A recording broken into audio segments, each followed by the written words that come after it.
changing the name of the Gulf of Mexico to the Gulf of America, which has a beautiful ring that covers a lot of territory. The Gulf of America, what a beautiful name.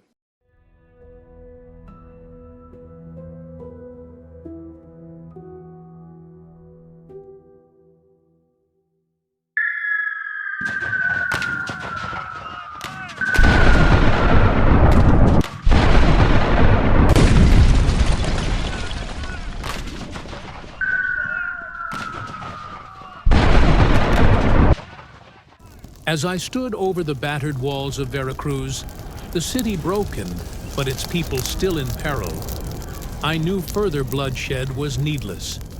Victory was assured, but honor demanded restraint.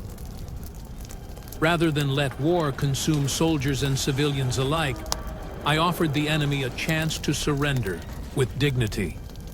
When the white flag rose, it was not just a conquest of arms, but of wisdom. Proof that true victory lies not in ruin, but in measured mercy.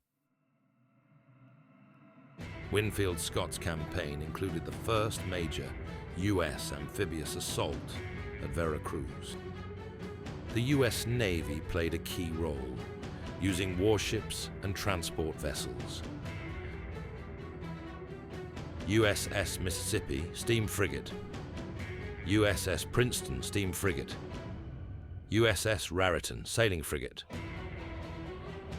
and USS St. Mary's and USS Albany sloops of war. In March of 1847, siege artillery and naval guns forced Veracruz to surrender. After months of hard-fought battles against the Mexican forces, we now stand on the brink of a decisive battle. A fortress looms on the outskirts of Mexico City. Now, with courage and resolve, we shall strike the final blow and bring this war to its rightful conclusion.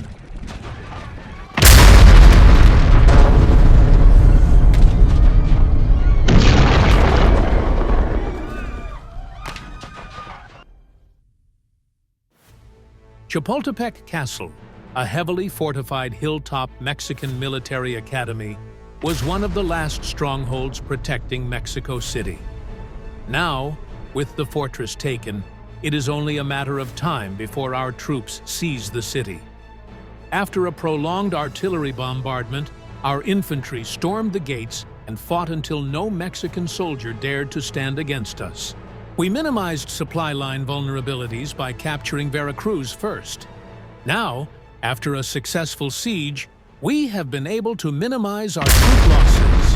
General Winfield Scott launched his campaign to capture Mexico City in early 1847, departing from New Orleans with a well-trained force. He first targeted Veracruz, executing the largest amphibious landing in U.S. history, and forcing its surrender by March 29, 1847. Securing this key port minimized supply vulnerabilities, allowing Scott to advance inland along the National Road. At Cerro Gordo on April 18th, he outflanked and routed Santa Anna's forces, paving the way to Puebla, which fell without resistance. After regrouping, Scott resumed his advance in August, defeating Mexican defenses at Contreras and Churubusco on August 19th to 20th, forcing Santa Anna to retreat into Mexico City. Peace talks failed, leading to the decisive battle at Chapultepec Castle on September 12th to 13th, where Mexican cadets made a valiant last stand. With Chapultepec lost, the U.S. Army marched into Mexico City on September 14th, 1847, effectively ending the war. Scott's campaign, marked by bold strategy and logistical mastery, remains one of the most brilliant in U.S. military history.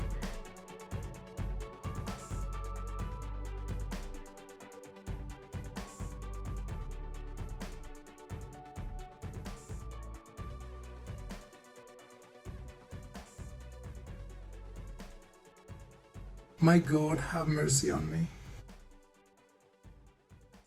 Mexicans, peace be with you. Let commerce and good order be reestablished, and prosperity will again smile upon your beautiful city. The city is now ours. The flag of the United States floats over the National Palace. General Winfield Scott imposed martial law to prevent looting and maintain order. He established a military government, enforcing discipline among U.S. troops to ease tensions. His diplomatic approach pressured Mexico into signing the Treaty of Guadalupe Hidalgo, 1848, ceding California, Arizona, and New Mexico to the U.S.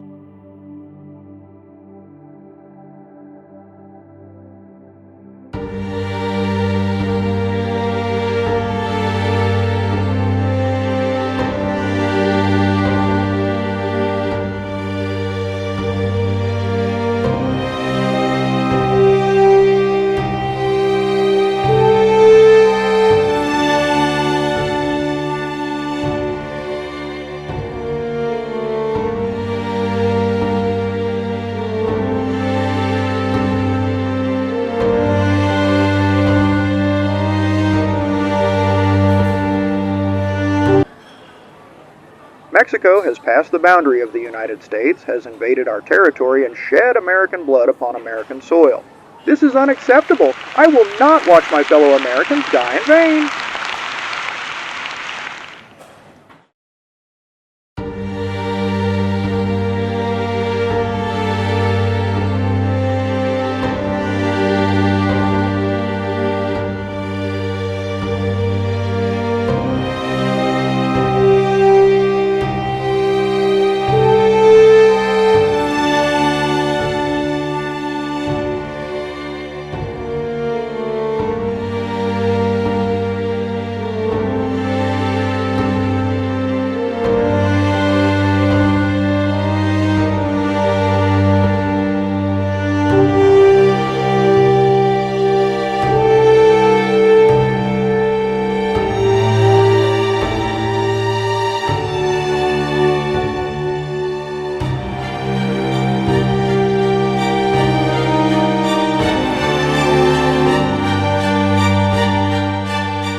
Changing the name of the Gulf of Mexico to the Gulf of America, which has a beautiful ring that covers a lot of territory. The Gulf of America, what a beautiful name.